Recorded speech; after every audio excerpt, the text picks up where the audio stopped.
at a 2.1% annual rate. You look at our southern border, look at the numbers. Just last month, 0 illegal aliens were released into our country. And then look at what the president has done on the world stage. He has ended wars like India and Pakistan. He continues to work aggressively to end the war in Russia and Ukraine. He completely obliterated Iran's nuclear sites. He has continued to hopefully negotiate a ceasefire between Israel and Gaza to end that conflict and release all of the hostages. We've seen many of the hostages released as a result of this president's efforts. And this president is working around the clock every day to deliver on the promises he made. You also look at some of the cultural issues, to abolish DEI from our federal government and our military, to effectively end men and women's sports, which is a huge common sense policy that the American people support. And then if you look at the president's strong executive orders that have effectively ended the chemical castration of young children in our country. Just today, Washington, D.C. Children's Hospital in this city has announced they are no longer going to be prescribing puberty blockers to minors. This is a huge win for America and our children. There's certainly more work to do, and the president is doing it right now, and he will continue for the next 3.5 years. But certainly we've accomplished so much in just 6 months, and I'm happy to take some questions. Go ahead. Was the president serious, or was he joking this weekend when he said he might block a Washington Commanders stadium deal if they don't change their name? The president was serious, and as part of the art of the deal, part of his negotiating skills, as you know, sports is one of the many passions of this president, and he wants to see the name of that team changed. Why is he getting involved in that? Why does he see that as part of his purview? I think you've seen the president gets involved in a lot of things that most presidents have not. He's a non-traditional president. He likes to see results on behalf of the American people. And if you actually poll this issue with sports fans across the country and even in this city, people actually do support the president's position on this and the name change. Michael, go ahead, and then Mary, you can go. Thank you, Caroline. What's the White House's reaction to Senator Chuck Grassley today releasing the formally classified Clinton annex showing that the Comey-led FBI failed to fully investigate Hillary Clinton's use of a private email server, also failed to really look into thumb drives with potential national security risks on them, and emails from President Obama? It comes as no surprise, unfortunately, and I think that's why you've seen the FBI open up investigations into the individual you mentioned. And I mean, that's probably the best thing.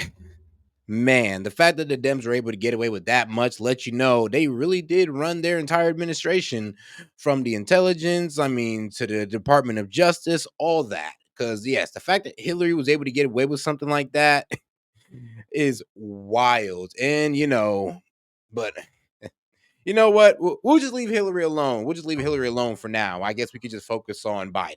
Some others as well. Caroline. The president just ordered the FBI to release the full Epstein files, just get it all out there. The president has said if the Department of Justice and the FBI want to move forward with releasing any further credible evidence, they should. And also on further notice, the DOJ will be meeting with Ghislaine Maxwell to, pretty much find out what she knows. I believe it's it's not going to be Pam Bondi. It's going to be Pam Bondi's, right-hand man. So I guess we'll be hearing from Ghislaine Maxwell. Maybe they might put her in front of Congress, put her under oath. We'll see what happens, but we'll see. But the DOJ is talking to Ghislaine Maxwell. This is on the schedule. This is not no if or maybe. No, this is a certified action of the DOJ. Should do so. As to why they have or have not or will, you should ask the FBI about that. Go ahead. More information, it's up to the Attorney General. Does the president have any message for the countries that are planning to attend the two-state solution conference taking place later this month? I'm not quite sure he has a particular message for those countries. I think the president's message on this conflict we've seen in the Middle East taking place for far too long, that has become quite brutal, especially in recent days. You've seen reports of more people dying. The president never likes to see that. He wants the killing to end, and he wants to negotiate a ceasefire in this region. He wants to see all of the hostages released from Gaza. That has been a top priority for this president. Within this 6 months, we have seen many of the hostages released, including the last living American hostage, Edon Alexander, which was a result of this administration's diplomatic efforts and approach to ending this conflict. And again, this is another conflict that the president inherited from the previous administration, who was so weak and incompetent. It led to so much chaos and death around the world, but this president is focused on solving it. Kelly, go ahead. Thank you. So at 6 months, the president is also experiencing some pushback from members of his own MAGA base, especially on the matter of the Jeffrey Epstein files. Is the president satisfied that his own supporters are not heeding his call to let it go and to move on? I know the president would reject that, Kelly. In fact, he cited over the weekend some polls showing that his approval rating with the Republican Party is actually at an all-time high. He's polling 90 to 95% amongst Republicans right now. That's higher than any Republican president or any leader of this party ever. The president is the creator and the leader of the Make America Great Again movement. It's his baby that he made, and he knows what his supporters want. It's transparency, and he has given them that on all accounts when it comes to everything this administration has done, especially when it just comes to the Epstein, honestly, the base is a bit divided over the Epstein list, and over good reasons, because the cover-up was obvious. The information was, well, inconsequential, because the information that they released with the phase one was already out there, was already available to the public. And it's even worse that we already know people that's on the Epstein list. And we're not even talking about Trump. We're talking about like Leon Black and Lex Wexner. So, and these guys haven't been investigated, brought in for questioning, nothing at all. That's why we're disappointed, because you guys are not even trying. Obviously, you're not trying, and this is a cover up. And this is why the the MAGA base is divided, because as I asked, this wasn't in a lot of people's top five. They're more, and I'm being honest with you, I'm not mad about that. I'm not. Like, people were more concerned about the economy, immigration, China, Russia, continuous wars, and all that good stuff. And that's great. But for, I believe, about the 61% of us that this wasn't our top five, they're not letting it go. And trust me, the libs are definitely not letting it go, because this is a bone for them. President himself, taking questions from all of you and the press corps on a near daily basis, multiple times a week. No question is off limits here at this White House, not just for the president, but myself as well. Kelly. Call on Cash Patel to do more. Again, as I just answered, the president has told the attorney general and the FBI director to release any credible evidence that they find. And he also signaled to them over the weekend to move forward with unsealing the grand jury documents that were under seal by various judges across the country. And I believe the attorney general has taken the proper legal action to do that. Kelly. You mentioned there also Israel seen stepping up some attacks in Gaza. Has the president expressed his frustration with Netanyahu, and how does this impact the ceasefire negotiations? Well, look, the president enjoys a good working relationship with Prime Minister Bibi Netanyahu and stays in frequent communication with him. He was caught off guard by the bombing in Syria and also the bombing of a Catholic church in Gaza, which, as you know, I addressed at my... And shout out my man Vlad. He says, America first. Don't get sidetracked, people. Yeah, guys, look, this is not a reason to just, jump off the Trump train or just go ahead and abandon the whole damn America first agenda. Well, let's be honest. America first is bigger than Trump. Make America Great Again is bigger than Trump. It is not Donald Trump. It is a political ideology. It is a populist movement. That's America first. So we can all sit here and criticize Trump because he's not sticking to the America first agenda. We didn't vote for Trump just because he's Trump. We voted for him because he was going on the Make America First agenda that we all agreed on. And that's that. Briefing last week, and in both accounts, the president quickly called the prime minister to rectify those situations. And we saw Secretary Rubio intervene when it came to Syria. We saw a de-escalation there. And as for the bombing of the Catholic Church in Gaza, the prime minister did put out a statement saying this was an accident, and they deeply regretted that action on behalf of the state of Israel following his conversation with the president.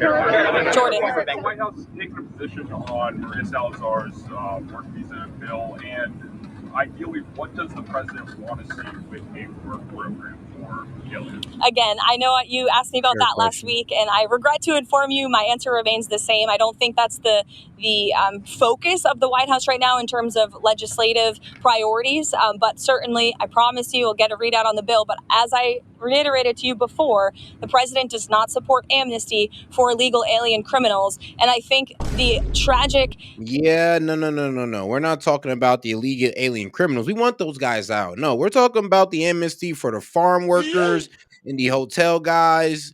That's the problem. I mean, are we just going to let these corporations take advantage of these people by paying them basically slave wages or under minimum wage? Here's the thing. I mean, if you give them amnesty, I mean, these companies don't have no use for them no more because they gotta pay them what they basically gotta pay an American.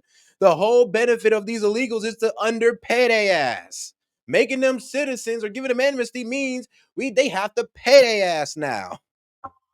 Circumstance that took place in New York City this past weekend underscores Minimum wage. the priority of this president to secure our homeland and to deport illegal alien criminals and public safety threats from our country and our community. That's this president's priority right now.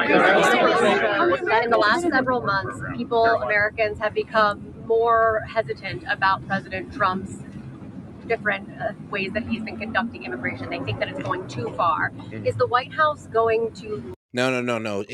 No, ICE is doing their job. It's just the problem is that everything ICE doing is being highlighted because it's Trump. I mean, when ICE was cracking down under Obama, I mean, how you think Obama got 3 million people out of here? With ICE and heavy use of ICE, with heavy enforcement. But when Trump do it, man, it's a catastrophe. It's unconstitutional. It's a threat to democracy. Now we got a king. I know, it's crazy. Shout out to my man Daniel Castro. He says, word is they are attacking the Epstein list by charging them for other crimes and flipping them with info they have because the info was altered. Huh. Well, don't worry, we're gonna get into the Epstein files. I got another Epstein victim that we can low-key listen to. Look, I've been out there looking for all the Epstein victims and them being with their interviews, depositions, and all that good stuff. We're gonna get into it. Don't worry. limit any ways that it is enforcing immigration across the country? I think the Trump administration is going to continue to focus on removing public safety threats and illegal alien criminals from sanctuary cities. The president himself has said that's the priority for him in this administration, which the vast majority of Americans do still support removing illegal, heinous criminals from their communities. And ultimately, the best poll that was ever taken was on November 5th, when nearly 80 million Americans voted to reelect this president. Largely because of his immigration policies. And we've seen they've been a resounding success. Again, 0 illegal aliens were released into the country last month. That's a good thing for all of us standing here and for Americans across the country. There are reports that President Trump or that FBI agents going through the Epstein files were told to flag President Trump's name if it came up. Is that something the president was aware of, or something that he directed those agents or the Department of Justice to do? I don't believe that's something the White House was aware of. You'd have to ask the FBI. Caroline, is President Trump satisfied with how aid's being distributed in Gaza right now? Look, the president is the reason that aid is even being distributed in Gaza at all. He wants to see this. And they are, pretty much, kids, I mean, people, women, yeah, they're all starving. They're starving. They're dying of starvation, and it's being put all over social media. And some news publications or some news companies are covering it. Well, only the global ones. But yeah, that's pretty much going down in Gaza. And like I said, I blame Bibi, but for some reason they're trying to put this on Trump as well for some crazy reason. Like Trump has anything to do with what Netanyahu is doing right now. Done in a peaceful manner where more lives are not being lost. He hated seeing the pictures of starvation of women and children needing that, desperately needing that aid, which is why this administration came to a creative solution to bring that aid into the region. And we want to make sure that aid is delivered. And shout out to my man Vlad Cisa. I do like ice in my sangria. Even ice in my crown. Okay, the crown is overly sweet. It's a little bit too sweet for me, but I feel you though. The taste is nice, especially when it's cold. And shout out Seth. Appreciate you, sis. She says, whoops. Gotta go, but making something on TikTok that will help your channel on there. We'll post it soon. Good night, my patriots. And again, liberals, grow up. Shout out Seth. All right, shoot. Let me know what you find out, because I've been slow rolling it in. I don't know. I'm a bit afraid to go on TikTok. Last time I did it, they suspend me off the rip for a week, and I didn't even say that much. I was hurt. to people in need, but certainly does not end up in the hands of terrorists. I think both things can be done at the same time. Look, it's a very difficult and complicated situation, again, that the president inherited because of the weakness of the last administration. And I think he should be applauded and the administration should be applauded for coming up with a creative solution to get aid into the region. The president wants to see peace, and he's been pretty clear about that. And our national security team continues to work on this every single day. But of course, it's a very complicated situation. The president over the weekend, Commerce Secretary had some pretty tough words for the Fed. It's good to see you. Hi, Mark. You're sneaking in back there. I know. I wish I was taller. The Commerce Secretary over the weekend had some pretty tough words for the Federal Reserve Chairman. The White House has kind of sent some mixed messages whether or not his job is safe or not. Will Powell be allowed to finish his term as Federal Reserve Chairman or not? Look, Mark, the president talked about this and answered these questions for you pretty extensively in the Oval Office. He has no plans to fire the Fed chair, but he has been very transparent in expressing his displeasure with Jerome Powell's management of the Fed and also his policies. And the president is right, by the way. He's been saying this for a while, but finally, economists and experts are agreeing with him that Jerome Powell should cut interest rates. If you look at our country, by every economic metric right now, it is booming. Look at the trillions of dollars the president has brought in foreign investments. Look at inflation, like I said, continues to go down. He's basically defeated it in just 6 months. If you look at the massive deregulatory campaign this administration has lost, look at the cost of goods. The cost of oil is down 20%. We've added 700,000 jobs to the economy in just 6 months. The manufacturing sector is ticking up again. By all accounts, this is a good economy. In fact, the Wall Street... I'm like, yeah, inflation's down, the economy's in the green, and there, yes, about over 700,000 jobs has been added over the past 6 months, and prices are low. Now, the consumer index did go up about 0.3%, but going up 0.3% doesn't mean that prices just skyrocketed, guys. So, I mean, I beg you, please, guys, chill. Like, come on. Journal, where like there's literally guys on TikTok going like 3% increase, bro. Prices have skyrocketing. I'm just like, bro, 0.3%. Okay, not even 3%, not 3%, 0.3%. wherever you are, did in fact give credit for that today. They said that the economy has its swagger back, which is one way to put it. But I think that it's true. And I think that the Fed chair needs to lower interest rates. The president is right about that. And finally, people are catching up to the president on that. Brian, go ahead. Has the president shared his new additional thoughts on privatizing TSA? Privatizing the TSA. I haven't heard him talk about that, but perhaps it would be a good idea. I think we can all agree there's a little bit of bureaucracy when you move through an airport, but I'll get with the president, or perhaps you can ask him yourself next time, Brian.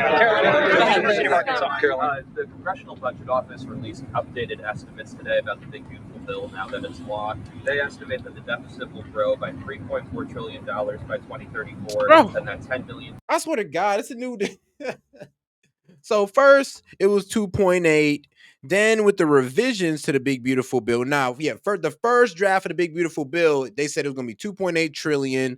The revision is now going to be what, like, I think they said 3.2 trillion. Now they're saying after it's been certified, passed, everything's enacted, now they're talking about 3.6. Make up your goddamn mind. Like, this is why I don't trust the CBO scoring. It switches up on by the month.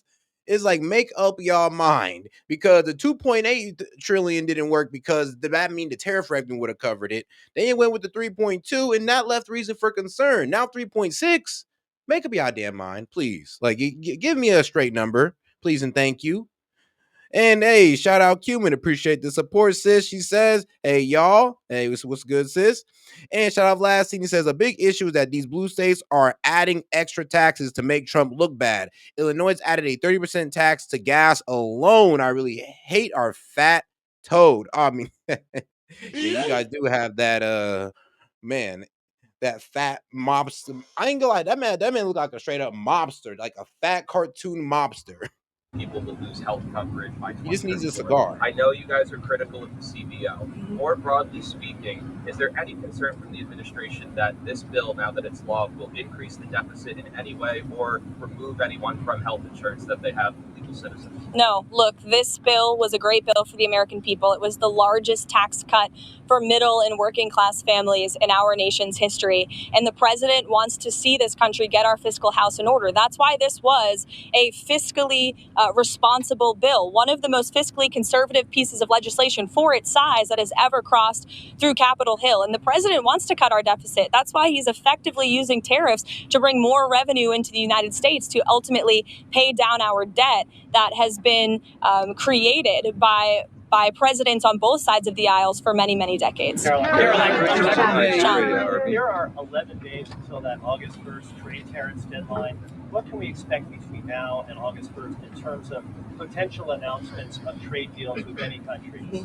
Look, I can tell you the trade team and the president himself continue to be very engaged with countries around the world when it comes to our trade agreements. You have the president of the Philippines who will be visiting the White House tomorrow. Perhaps this will be a topic of discussion. You will all see for yourselves in the Oval Office, as you always do. But the August 1st deadline is just really the start date for when the United States of America will begin collecting this revenue from all of the countries around the world who the president has sent these letters to. You could see some more letters before August 1st, John. You could have some more trade announcements as well. I can tell you the president, Secretary of Treasury, Secretary of Commerce, Ambassador Greer all continue to be in constant communication with our trading partners. Yes, sure. Thank you. How did you see the tariff negotiations with South Korea being fundamentally different with those with Japan? I can check in on the status of the South Korean trade talks for you. Special envoy is visiting Lebanon regarding disarming Hezbollah. Does President Trump still believe diplomacy? Who is visiting? Tom Barak. Okay, thank you. Special envoy Tom Barak is visiting Lebanon regarding disarming Hezbollah. Does President Trump still believe diplomacy can work with Lebanon while Hezbollah keeps its weapons? Look, I think the president wants to see diplomacy work with Lebanon and all of the partners in the Middle East. You know, the president has been very clear when it comes to his priorities for Iran. He obliterated their nuclear capability. And I understand that the administration continues to be open to talks with Iran if we deem them necessary. And the reason he's talking about Lebanon as well, because Israel went to test their own bunker bombers. I know, right? But it was reasonable because pretty much Hezbollah is not supposed to be armed. Only the Lebanese army is allowed to be armed, but Hezbollah was building an underground facility. Well, underground military base. I mean, wonder where they learned that one from. But yes, they built an underground base that Israel bombed. People are trying to say that Israel violated the ceasefire by attacking them. Israel's saying that, well, you guys violated the ceasefire by letting Hezbollah pretty much build an underground military base. So I'm gonna be honest with you. I mean, both criticisms are fair. As for Tom Barak's trip, I know the president supports him and he's doing a great job in Syria. Carolina. According to the House Judiciary Committee, the Biden administration sent nearly $1 billion in taxpayer funds to the left organization in Israel to oppose Israeli Prime Minister Benjamin Netanyahu. What is the White House reaction? Well, it's not a surprise to me that the previous administration sent billions of dollars overseas for useless priorities that don't advance America's interests. We've seen a lot of that, which is why this administration has been very focused on clawing a lot of that money back. And all right, guys, let's get over to the left-wing side of media because, you know, we like to cover both sides here. And let's get to CNN on pretty much telling us what Obama's response to these not terrorist claims, but traitor claims are. And it does kind of sound like he's dismissing it. I mean, hey, as he should. But all right, guys, let's get right into this one as I look up the market for my man Maine. Tonight, Obama fighting back, the former president calling out President Trump in a way that we have not seen before, slamming what he calls the, quote, bizarre and, quote, ridiculous allegations Trump made against him in the Oval Office just hours ago. So here's some of what Trump said. The witch hunt that you should be talking about is they caught President Obama absolutely cold, Tulsi Gabbard. What they did to this country in 2016, starting in 2016, but going up to 2020 in the election. They tried to rig the election. We found this isn't like evidence this is like proof, irrefutable proof that Obama was seditious, that Obama was trying to lead a coup. All right, trying to lead a coup. Now, usually anyone lead a coup. associated with Obama just ignores all that. They don't respond. Oh but wow, that we're is in a not record what high. happened Oh this shit. time. Obama's spokesperson responded in part, and I quote, "Out of respect for the office of the presidency, our office does not normally dignify the constant nonsense and misinformation flowing out of this White House with a response. But these I'm weak." He says, "Yeah, I'm just gonna." Yep, no response. I'm above it. You know, Obama, you know, damn near black Jesus of the Democratic Party. You know, he's above everything. The man literally walks on political water. Like crazy. All right, guys. Now let's get over to the market real quick since my man Maine wanted me to bring it up. Now let's get over to the S&P 500 is looking this in the green. We're talking about the 1 day, the 5 day, the 1 month, and the 6 month are all in the green. Let's get over to the Nasdaq. All right. Well, in the day one, it's in the red. For the 5 days, in the green. 1 month green. 6 month green. All right, now let's get over to the Dow Jones. I mean, hey, I do like the Dow Jones. But all right, let's get over to there for the 1 day. Yeah, it did pretty well. And I believe this is the one that's hitting record numbers. 5 day green, 1 month green, 6 month red, actually. It's down by about 14%. Yeah, less 0.1% in the past 6 months. So it was that what was that 44 501. Now it's all right. So yeah, that's pretty much the only one that's down, and it's not even by much actually. It's probably by like 0.14%. All right, now let's get headed back to the show after we just got done analyzing the market ever so slightly. in part, and I quote, "Out of respect for the office of the presidency, our office does not normally dignify the constant nonsense and misinformation flowing out of this White House with a response. But these claims are outrageous enough to merit one. These bizarre allegations are ridiculous and a weak attempt at distraction." Jamal Simmons is out front now, and the former Republican governor of Minnesota, Tim Pawlenty. All right, I appreciate both of you very much. So, Jamal, look, this is a change to come from Team Obama. It's a spokesperson, okay, but it's a change. And to come out and to speak like that, bizarre allegations are ridiculous and a weak attempt at distraction. Now, Trump said that Obama was trying to stage a coup, so that's what caused this. But what do you think? How significant of a departure is this for Obama to actually say, okay, we're going to respond? Well, first of all, it's pretty rich that the man who was sort of affiliated with the January 6th insurrection at the Capitol is the one accusing people of trying to stage a coup. Obama, about a few days ago, came out and went after Democrats and said, it's time for Democrats to to speak up and to, not do so much navel gazing. He did that at a fundraiser. And so I think a lot of Democrats said, well, a lot of people are speaking up. They're marching, they're stepping up. And where are you at, President Obama? And so now I think we see President Obama stepping up too. And so he's stepping up and saying something to the American public. He refuses to sit back and allow Donald Trump to accuse him of leading a coup. And remember, it wasn't just what he said. Trump said in the Oval Office, President Trump said, he also released a video. Well, let's be real. It kind of was. Y'all was trying to like impeach this man, throw him in prison for treason, which is, I mean, highest penalty for that is death. So you just can't sit there and say, man, come on, that wasn't even that big of a deal. Like, no, it definitely was. It's like, yes, you tried to coup the president and throw the man in jail for the rest of his life. Like, there's really no simpler way of putting it, to be quite honest with you. But all right, guys, let's get over to the criticism of the Speaker Johnson shutting down the House for, I guess summer vacation. And as the Dems are spinning it to avoid releasing the Epstein files. The left wing spin. Now, remember when you were in school and someone asked the teacher a question he couldn't answer, and suddenly the next words out of his mouth were class dismissed?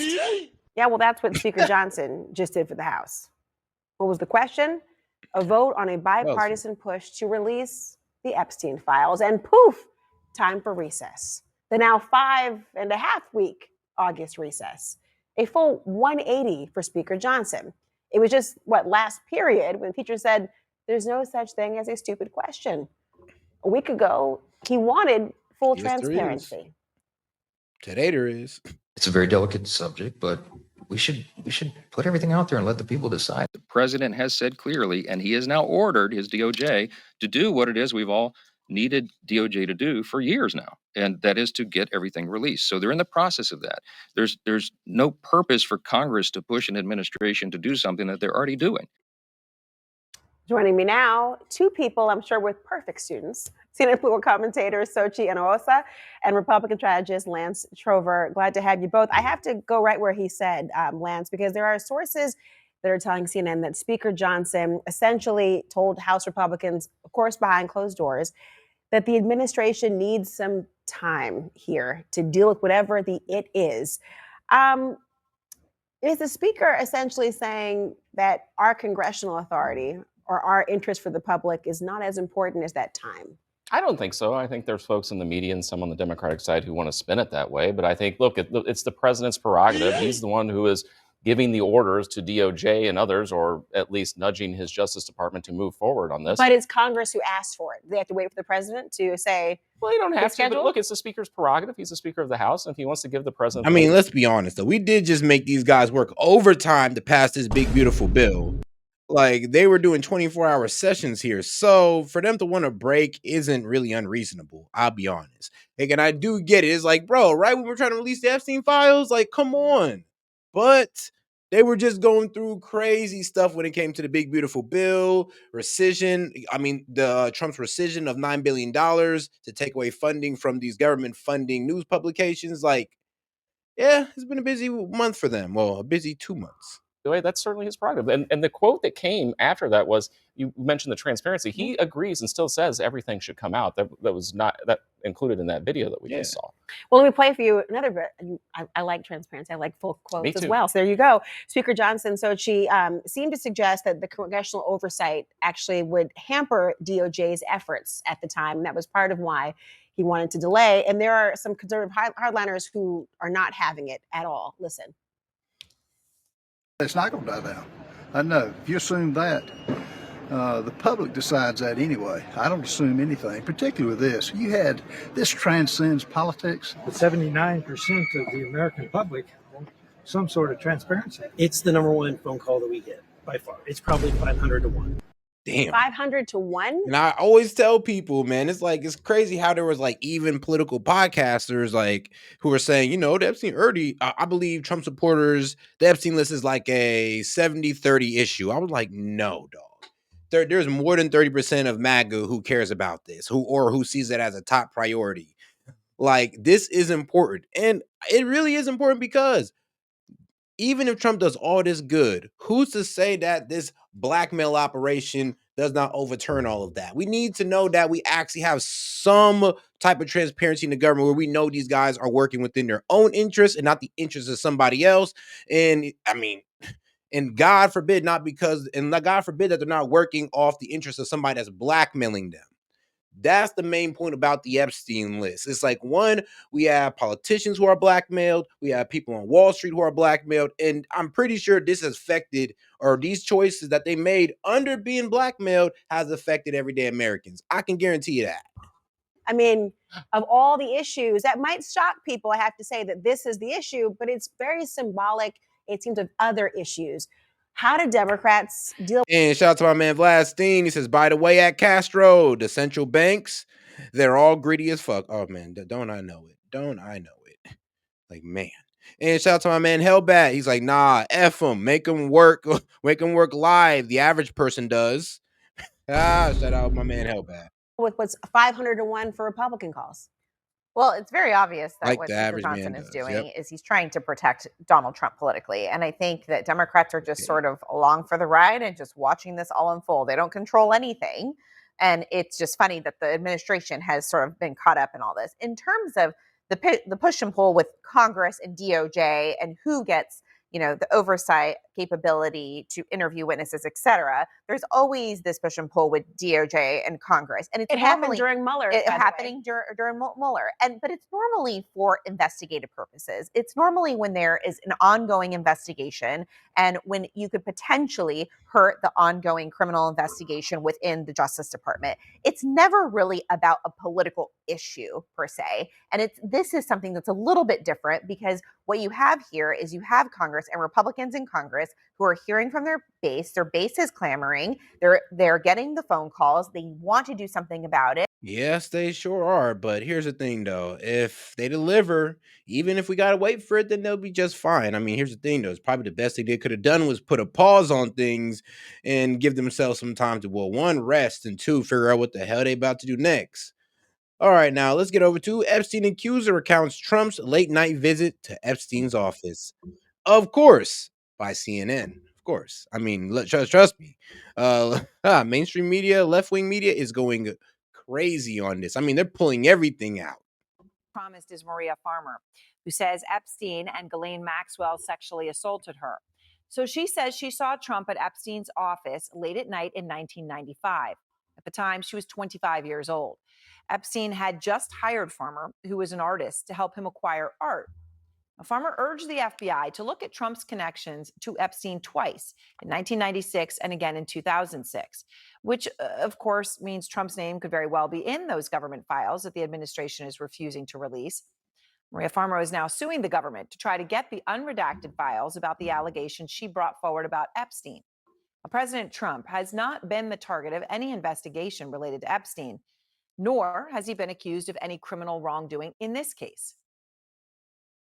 Maria Farmer is out front now for her first television interview, sharing her story since filing her lawsuit, and she is joined by her attorney, Jennifer Freeman. So thanks very much to both of you. And Maria, I want to give everyone a chance to understand exactly what happened here. I mean, you said that Jeffrey Epstein calls you to come to his office and you go, and then you're sitting there waiting, and Donald Trump walks in.